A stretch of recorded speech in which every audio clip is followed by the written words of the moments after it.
ਭਾਰਤ ਦੀ ਆਜ਼ਾਦੀ ਦੀ 75ਵੀਂ ਵਰ੍ਹੇਗੰਢ ਨੂੰ ਸਮਰਪਿਤ ਆਜ਼ਾਦੀ ਦਾ ਅੰਮ੍ਰਿਤ ਮਹਾਉਤਸਵ ਤਹਿਤ ਸਕੂਲੀ ਬੱਚਿਆਂ ਵੱਲੋਂ ਸਾਈਕਲ ਰੈਲੀ ਦਾ ਆਯੋਜਿਤ ਕੀਤਾ ਗਿਆ। ਇਹ ਪ੍ਰੋਗਰਾਮ ਅੱਜ ਤੋਂ ਸ਼ੁਰੂ ਹੋ ਕੇ ਅਤੇ 75 ਹਫ਼ਤੇ ਲਗਾਤਾਰ ਇਸ ਸੰਬੰਧ ਵਿੱਚ ਪ੍ਰੋਗਰਾਮ ਕੀਤੇ ਜਾਣਗੇ ਅਤੇ 15 ਅਗਸਤ 2022 ਨੂੰ ਇਸ ਸਮਾਗਮ ਦੀ ਸਮਾਪਤੀ ਹੋਵੇਗੀ।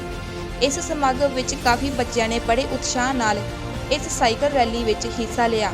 ਜਦੋਂ ਮੀਡੀਆ ਵੱਲੋਂ ਬੱਚਿਆਂ ਵਿੱਚ ਸੋਸ਼ਲ ਡਿਸਟੈਂਸਿੰਗ ਅਤੇ ਮਾਸਕ ਨਾ ਪਹਿਨਣ ਦੇ ਸਵਾਲ ਦਾ ਜਵਾਬ ਦਿੰਦਿਆਂ ਡੀਸੀ ਮੈਡਮ ਨੇ ਕਿਹਾ ਕਿ ਬੱਚਿਆਂ ਨੇ ਸਾਈਕਲ ਚਲਾਉਂਦਿਆਂ ਜਾਂ ਫਿਜ਼ੀਕਲ ਐਕਸਰਸਾਈਜ਼ ਦੌਰਾਨ ਮਾਸਕ ਉਤਾਰੇ ਹੋਏ ਸਨ, ਲੇਕਿਨ ਅਗਰ ਫਿਰ ਵੀ ਬੱਚਿਆਂ ਨੂੰ ਮਾਸਕ ਦੀ ਲੋੜ ਹੋਈ ਤਾਂ ਪ੍ਰਸ਼ਾਸਨ ਵੱਲੋਂ ਬੱਚਿਆਂ ਨੂੰ ਮਾਸਕ ਵੰਡਾਂਗੇ।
ਸੋ ਅੱਜ ਦੇ ਪ੍ਰੋਗਰਾਮ ਦਾ ਮਕਸਦ ਇਹ ਹੈ ਕਿ ਅਸੀਂ ਅਗਲੇ ਸਾਲ 2022 ਦੇ ਵਿੱਚ ਆਪਣੇ ਆਜ਼ਾਦੀ ਦੇ 75 ਸਾਲ ਪੂਰੇ ਕਰ ਲਵਾਂਗੇ ਤੇ ਇਸ ਮੌਕੇ ਦੇ ਉੱਤੇ ਆਜ਼ਾਦੀ ਦਾ ਅੰਮ੍ਰਿਤ ਮਹੋਤਸਵ ਦੇ ਨਾਲ ਅਸੀਂ ਆਜ਼ਾਦੀ ਦਾ 75ਵੀਂ ਸਾਲਗਿਰਾ ਨੂੰ ਅੱਜ ਤੋਂ ਮਨਾਉਣਾ ਸ਼ੁਰੂ ਕਰ ਰਹੇ ਹਾਂ ਤੇ ਇਹ ਪ੍ਰੋਗਰਾਮ ਇਹ ਸੈਲੀਬ੍ਰੇਸ਼ਨਸ ਅੱਜ ਤੋਂ ਸ਼ੁਰੂ ਹੋ ਕੇ ਅਗਲੇ 75 ਹਫ਼ਤਿਆਂ ਤੱਕ ਚਾਲੂ ਰਹਿਣਗੀਆਂ ਤੇ ਇਹਨਾਂ ਦੀ ਸਮਾਪਤੀ 15 ਅਗਸਤ 2022 ਵਿੱਚ ਹੋਏਗੀ।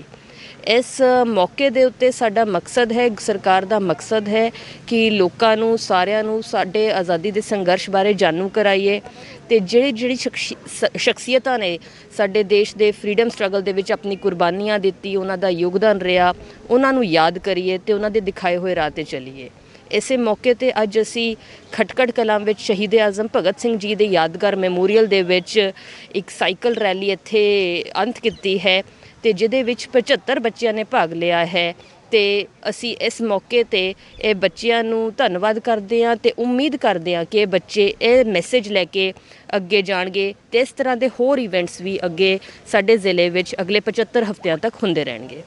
ਮੈਡਮ ਗੱਲ ਕਰੀਏ ਕਰੋਨਾ ਇਸ ਵੇਲੇ ਨਵਾਂ ਸ਼ਹਿਰ ਦੇ ਬਿਲਕੁਲ ਕਹਿ ਸਕਦੇ ਹਾਂ ਕਿ ਹੌਟਸਪੌਟ ਬਣਿਆ ਹੋਇਆ ਹੈ ਤੇ ਬੱਚੇ ਜਿੰਨੇ ਨੇ ਵੀ ਕਿਸੇ ਦੇ ਮਾਸਕ ਨਹੀਂ, ਕੋਈ ਸੋਸ਼ਲ ਡਿਸਟੈਂਸਿੰਗ ਨਹੀਂ, ਕਿਉਂ ਨਹੀਂ ਅੱਜ ਪ੍ਰਸ਼ਾਸਨ ਨੂੰ ਖਿਆਲ ਰੱਖਿਆ ਗਿਆ? ਖਾਸ ਤੌਰ ਤੇ ਬੱਚਿਆਂ ਤੇ ਜ਼ਿਆਦਾ ਕੀ ਭਾਰੂ ਹੋਇਆ ਪੈ ਰਿਹਾ ਕਰੋਨਾ? ਬੱਚਿਆਂ ਦੇ ਲਈ ਕਈ ਵਾਰੀ ਇਹ ਹੁੰਦਾ ਹੈ ਕਿ ਐਕਸਰਸਾਈਜ਼ ਕਰਦੇ ਹੋਏ ਜਦ ਬੱਚੇ ਆਪਣਾ ਚੱਲਦੇ ਹੈ ਤਾਂ ਉਹਨਾਂ ਨੇ ਮਾਸਕ ਨਹੀਂ ਪਾਇਆ ਹੁੰਦਾ ਬਿਕੋਜ਼ ਹੋ ਸਕਦਾ ਹੈ ਫਿਜ਼ੀਕਲੀ ਪ੍ਰੋਬਲਮ ਹੋਏ ਬਟ ਅਦਰਵਾਈਜ਼ ਬੱਚਿਆਂ ਨੂੰ ਹਦਾਇਤ ਕੀਤੀ ਹੋਈ ਹੈ ਤੇ ਸਾਰਿਆਂ ਨੂੰ ਮਾਸਕ ਪਾਉਣ ਲਈ ਜਾਗਰੂਕ ਕੀਤਾ ਜਾ ਰਿਹਾ ਹੈ। ਅਸੀਂ ਹੁਣ ਵੀ ਇੱਥੇ ਵੀ ਬੱਚਿਆਂ ਨੂੰ ਮਾਸਕ ਵੀ ਵੰਡਾਂਗੇ ਤੇ ਜੇ ਕਿਸੇ ਨੂੰ ਮਾਸਕ ਦੀ ਲੋੜ ਹੈ ਉਹਨਾਂ ਨੂੰ ਦਿੱਤਾ ਜਾਏਗਾ ਐਂਡ ਸਾਡੀ ਕੋਸ਼ਿਸ਼ ਇਹੀ ਹੈ ਕਿ ਸਾਰਿਆਂ ਨੂੰ ਇਸ ਬਾਰੇ ਜਾਗਰੂਕ ਕੀਤਾ ਜਾਏ।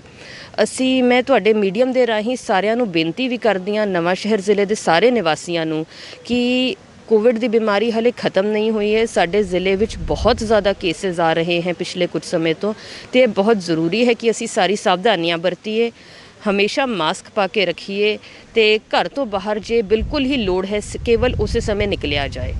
ਇਸ ਤੋਂ ਇਲਾਵਾ ਮੈਂ ਇਹ ਵੀ ਅਪੀਲ ਕਰਦੀ ਹਾਂ ਜਿੰਨੇ ਵੀ 60 ਸਾਲ ਤੋਂ ਵੱਧ ਉਮਰ ਦੇ ਲੋਕੀ ਹੈ, ਜੋ ਸੀਨੀਅਰ ਸਿਟੀਜ਼ਨ ਹੈ, ਜੋ 1 ਜਨਵਰੀ 2022 ਨੂੰ 60 ਸਾਲ ਦੇ ਪੂਰੇ ਹੋ ਜਾਣਗੇ ਜਾਂ ਫਿਰ ਜਿਹੜੇ ਲੋਕੀ ਅੱਜ ਦੀ ਡੇਟ ਵਿੱਚ 45 ਤੋਂ 59 ਸਾਲ ਦੀ ਉਮਰ ਦੇ ਹੈ ਤੇ ਜਿਨ੍ਹਾਂ ਨੂੰ ਕੋਈ ਹੋਰ ਬਿਮਾਰੀ ਹੈ, ਉਹ ਸਾਰੇ ਵੈਕਸੀਨ ਲਈ ਐਲੀਜੀਬਲ ਹੈ। ਸਾਡੇ ਜ਼ਿਲ੍ਹੇ ਦੇ ਵਿੱਚ ਵੈਕਸੀਨ ਦੀ ਸਫੀਸ਼ੀਐਂਟ ਡੋਜ਼ਸ ਅਵੇਲੇਬਲ ਹਨ ਤੇ ਜਿੰਨੇ ਵੀ PHCs ਐਂਡ CHCs ਹੈ ਉਹ ਸਾਰਿਆਂ ਵਿੱਚ ਵੈਕਸੀਨੇਸ਼ਨ ਚੱਲ ਰਹੀ ਹੈ। ਉਸ ਤੋਂ ਇਲਾਵਾ 6 ਪ੍ਰਾਈਵੇਟ ਹਸਪੀਟਲਸ ਵਿੱਚ ਵੀ ਵੈਕਸੀਨੇਸ਼ਨ ਚੱਲ ਰਹੀ ਹੈ। ਤਾਂ ਮੇਰੀ ਲੋਕਾਂ ਨੂੰ ਅਪੀਲ ਹੈ ਕਿ ਆਪਣੀ ਐਲੀਜੀਬਿਲਿਟੀ ਦੇ ਅਨੁਸਾਰ ਉਹ ਵੈਕਸੀਨੇਸ਼ਨ ਸੈਂਟਰਸ ਵਿੱਚ ਆ ਕੇ ਆਪਣੇ ਆਪ ਨੂੰ ਵੈਕਸੀਨੇਟ ਕਰਵਾਉਣ। ਮਾਸਕ ਚਲਾਉਣ ਤੋਂ ਇਲਾਵਾ ਕੋਈ ਹੋਰ ਸਟ੍ਰਿਕਨੈਸ ਵੀ ਵਰਤਣ ਦੀ ਤਿਆਰੀ ਹੈ? ਮਾਸਕ ਤੇ ਚਲਾਉਣ ਤੋਂ ਇਲਾਵਾ ਰਾਤ ਦਾ ਕਰਫਿਊ ਅਨਾਉਂਸ ਕੀਤਾ ਗਿਆ ਹੈ। ਇਸ ਜ਼ਿਲ੍ਹੇ ਵਿੱਚ ਰਾਤ ਨੂੰ 11 ਵਜੇ ਤੋਂ ਲੈ ਕੇ ਸਵੇਰੇ 5 ਵਜੇ ਤੱਕ ਪੂਰੀ ਤਰ੍ਹਾਂ ਕਰਫਿਊ ਰਹੇਗਾ। ਲੋਕਾਂ ਦੇ ਇਕੱਠ ਤੇ ਲਿਮਿਟੇਸ਼ਨ ਅੱਜ ਦੀ ਡੇਟ ਵਿੱਚ ਕੋਈ ਵੀ ਅੰਦਰੂਨੀ ਗੈਦਰਿੰਗ ਵਿੱਚ, ਹਾਲ ਦੇ ਅੰਦਰ ਗੈਦਰਿੰਗ ਵਿੱਚ 100 ਲੋਕੀ ਤੋਂ ਜ਼ਿਆਦਾ ਨਹੀਂ ਇਕੱਠੇ ਹੋ ਸਕਦੇ ਤੇ ਓਪਨ ਵਿੱਚ 200 ਲੋਕੀ ਤੋਂ ਜ਼ਿਆਦਾ ਇਕੱਠੇ ਨਹੀਂ ਹੋ ਸਕਦੇ ਤੇ ਆਉਣ ਵਾਲੇ ਸਮੇਂ ਦੇ ਵਿੱਚ ਕੋਵਿਡ ਦੀ ਸਥਿਤੀ ਨੂੰ ਦੇਖਦੇ ਹੋਏ ਹੋ ਸਕਦਾ ਹੈ ਇਹ ਸਖਤੀ ਹੋਰ ਵਧਾਈ ਜਾਵੇ, ਗੈਦਰਿੰਗ ਦੀ ਲਿਮਿਟ ਹੋ ਸਕਦਾ ਹੈ ਘੱਟ ਕਰ ਦਿੱਤੀ ਜਾਵੇ ਤੇ ਹੋ ਸਕਦਾ ਹੈ ਸਥਿਤੀ ਨੂੰ ਦੇਖਦੇ ਹੋਏ ਸਕੂਲਸ ਬਾਰੇ ਜਾਂ ਲੋਕਡਾਊਨ ਬਾਰੇ ਕੋਈ ਫੈਸਲਾ ਲਿਆ ਜਾਵੇ। ਦੇਸ਼ ਆਪਣੇ ਆਜ਼ਾਦੀ ਦੇ 75 ਸਾਲ ਪੂਰੇ ਕਰ ਰਿਹਾ ਹੈ। ਉਸੇ ਸੈਲੀਬ੍ਰੇਸ਼ਨਸ ਨੂੰ ਦੇਖਦੇ ਹੋਏ 75 ਹਫ਼ਤੇ ਜੋ ਕਿ ਅੱਜ ਤੋਂ ਸ਼ੁਰੂਆਤ ਹੁੰਦੇ ਆ 12 ਮਾਰਚ 2021 ਤੋਂ ਲੈ ਕੇ 15 ਅਗਸਤ 2022 ਤੱਕ ਇੱਕ 75 ਹਫ਼ਤਿਆਂ ਦੀ ਸੈਲੀਬ੍ਰੇਸ਼ਨਸ ਪੂਰੇ ਦੇਸ਼ ਦੇ ਵਿੱਚ ਕੀਤੀ ਜਾਣੀ ਹੈ। ਉਸੇ ਚੱਲਦੇ ਸਰਕਾਰ ਦੇ ਨਿਰਦੇਸ਼ਾਂ ਅਨੁਸਾਰ ਅਸੀਂ ਆਜ਼ਾਦੀ ਦਾ ਅੰਮ੍ਰਿਤ ਮਹੋਤਸਵ ਨੂੰ ਅੱਜ ਦੀ ਸ਼ੁਰੂਆਤ ਕੀਤੀ ਹੈ ਇੱਕ ਸਾਈਕਲ ਰੈਲੀ ਨਾਲ, ਜਿਸ 'ਚ ਬੱਚਿਆਂ ਨੇ ਪਾਰਟਿਸਿਪੇਟ ਕੀਤਾ ਹੈ। ਇਹ ਰੈਲੀ ITI ਗਰਾਊਂਡ ਤੋਂ ਲੈ ਕੇ ਆਪਣੇ ਖਟਕੜ ਕਲਾਂ ਜੋ ਕਿ ਸ਼ਹੀਦ-ਏ-ਆਜ਼ਮ ਸਰਦਾਰ ਭਗਤ ਸਿੰਘ ਜੀ ਦਾ ਜੱਦੀ ਪਿੰਡ ਹੈਗਾ ਉੱਥੇ ਤੱਕ ਪਹੁੰਚੇਗੀ ਤੇ ਇਹ ਉਸ ਨੂੰ ਸਮਰਪਿਤ ਹੋਏਗੀ। ਨਾਮ ਮੇਰਾ ਗੁਰਪ੍ਰੀਤ ਸਿੰਘ ਹੈ ਜੀ। ਮੈਂ ਲੰਗੜੂਆ ਸੀਨੀਅਰ ਸੈਕੰਡਰੀ ਸਮਾਰਟ ਸਕੂਲ ਲੰਗੜੂਆ ਤੋਂ ਇੱਥੇ ਆਇਆ। ਮੈਂ +2 ਜਮਾਤ ਦਾ ਵਿਦਿਆਰਥੀ ਹਾਂ। ਅੱਛਾ, ਤੇ ਆ ਜਿਹੜੀ ਅੱਜ ਰੈਲੀ ਕੱਢੀ ਗਈ, ਸਾਈਕਲ ਰੈਲੀ ਕੱਢੀ ਗਈ ਆ, ਕੀ ਪਤਾ ਵੀ ਕਿਉਂ ਮਨਾਈ ਹੈ, ਕੱਢੀ ਗਈ ਹੈ ਤੇ ਇਹ ਅਸੀਂ ਸਾਈਕਲ ਰੈਲੀ ਦੀ ਸ਼ੁਰੂਆਤ ਕੀਤੀ ਆ ਆਪਣੀ ਆਜ਼ਾਦੀ ਦਿਵਸ ਦੇ ਸੰਬੰਧ ਵਿੱਚ। ਕਿੰਨੇ 75ਵੀਂ ਵਰ੍ਹੇਗੰਢ ਮਨਾਈ ਹੈ। ਆਜ਼ਾਦੀ ਜਿਹੜੀ ਹੋਈ ਸੀ, ਅੱਜ ਸ਼ਹੀਦ ਭਗਤ ਸਿੰਘ ਦੇ ਤੁਸੀਂ ਇੱਥੇ ਆਏ ਹੋ, ਉਸ ਧਰਤੀ ਦੇ ਉੱਤੇ ਆਏ ਹੋ। ਭਗਤ ਸਿੰਘ ਬਾਰੇ ਉਹ ਤੁਹਾਡਾ ਜਾਣਦੇ ਹੋ? ਭਗਤ ਸਿੰਘ ਕੌਣ ਸੀ? ਭਗਤ ਸਿੰਘ ਨੇ ਸਾਡੀ ਆਜ਼ਾਦੀ ਦੇ ਆਪਣੀ ਸ਼ਹੀਦੀ ਦਿੱਤੀ ਸੀਗੀ ਜੀ। ਉਹਨਾਂ ਨੇ ਸਾਡੇ ਬਹੁਤ ਕੁਰਬਾਨੀਆਂ ਹੋਰ ਵੀ ਹੋਈਆਂ, ਪਰ ਉਹਨਾਂ ਨੇ ਬਹੁਤ ਮੇਨ ਰੋਲ ਅਦਾ ਕਿੰਨੀ ਕੀਤਾ। ਕੁ ਉਮਰ ਦੇ ਵਿੱਚ 23 ਸਾਲ 23 ਸਾਲ ਦਾ। ਹੋਰ ਕੌਣ ਸੀ ਨਾਲ? ਔਰ ਉਹਨਾਂ ਦੇ ਸੁਖਦੇਵ ਰਾਜਗੁਰੂ ਨਾਲ ਸੀ।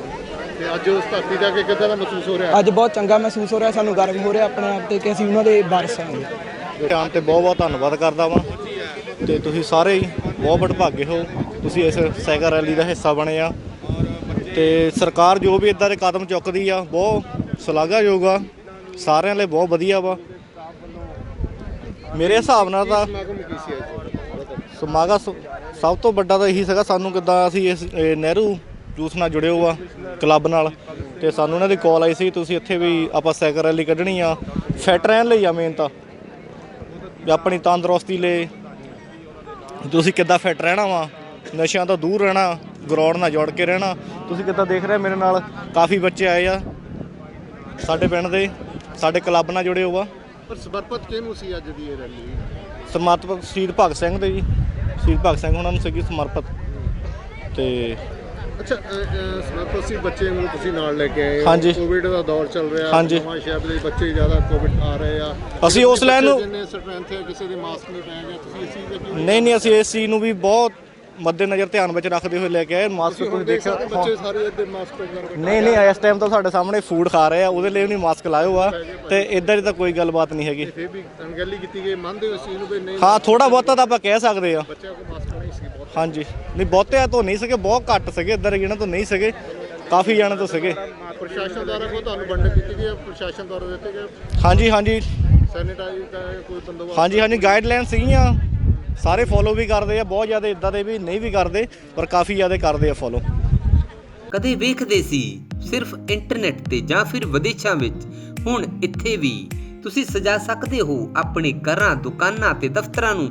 ਜੀ ਹਾਂ, 3D ਵਾਲਪੇਪਰ ਦੇ ਨਾਲ ਮਨਪਾਉਂਦੇ ਡਿਜ਼ਾਈਨ ਕਰਵਾਉਣ ਲਈ ਮਿਲੋ BI ਗ੍ਰਾਫਿਕ ਸੋਲੂਸ਼ਨ, ਬੜਾ ਪਿੰਡ ਨੇੜੇ ਯੂਨੀਅਨ ਬੈਂਕ। ਇੱਥੇ 3D wallpaper, flex printing, colour poster, visiting card, marriage card, invitation card, bill book, ਰਸੀਦ ਬੁੱਕ ਅਤੇ ਹਰ ਤਰ੍ਹਾਂ ਦਾ ਪ੍ਰਿੰਟਿੰਗ ਦਾ ਕੰਮ ਤਸੱਲੀ ਬਖਸ਼ ਕੀਤਾ ਜਾਂਦਾ ਹੈ। ਟੂਰਨਾਮੈਂਟ, ਮੇਲੇ ਤੇ ਹਰ ਤਰ੍ਹਾਂ ਦੇ ਸਮਾਗਮ ਦੀਆਂ ਫਲੈਕਸਾਂ ਅਤੇ ਪੋਸਟਰ ਵੱਖ-ਵੱਖ ਥਾਵਾਂ ਤੇ ਲਗਾਉਣ ਲਈ ਕਾਰੀਗਰਾਂ ਦਾ ਖਾਸ ਪ੍ਰਬੰਧ ਹੈ। ਸੇਵਾ ਦਾ ਮੌਕਾ ਦਿਓ। BI ਗ੍ਰਾਫਿਕ ਸੋਲੂਸ਼ਨ, ਬੜਾ ਪਿੰਡ ਨੇੜੇ ਯੂਨੀਅਨ ਬੈਂਕ।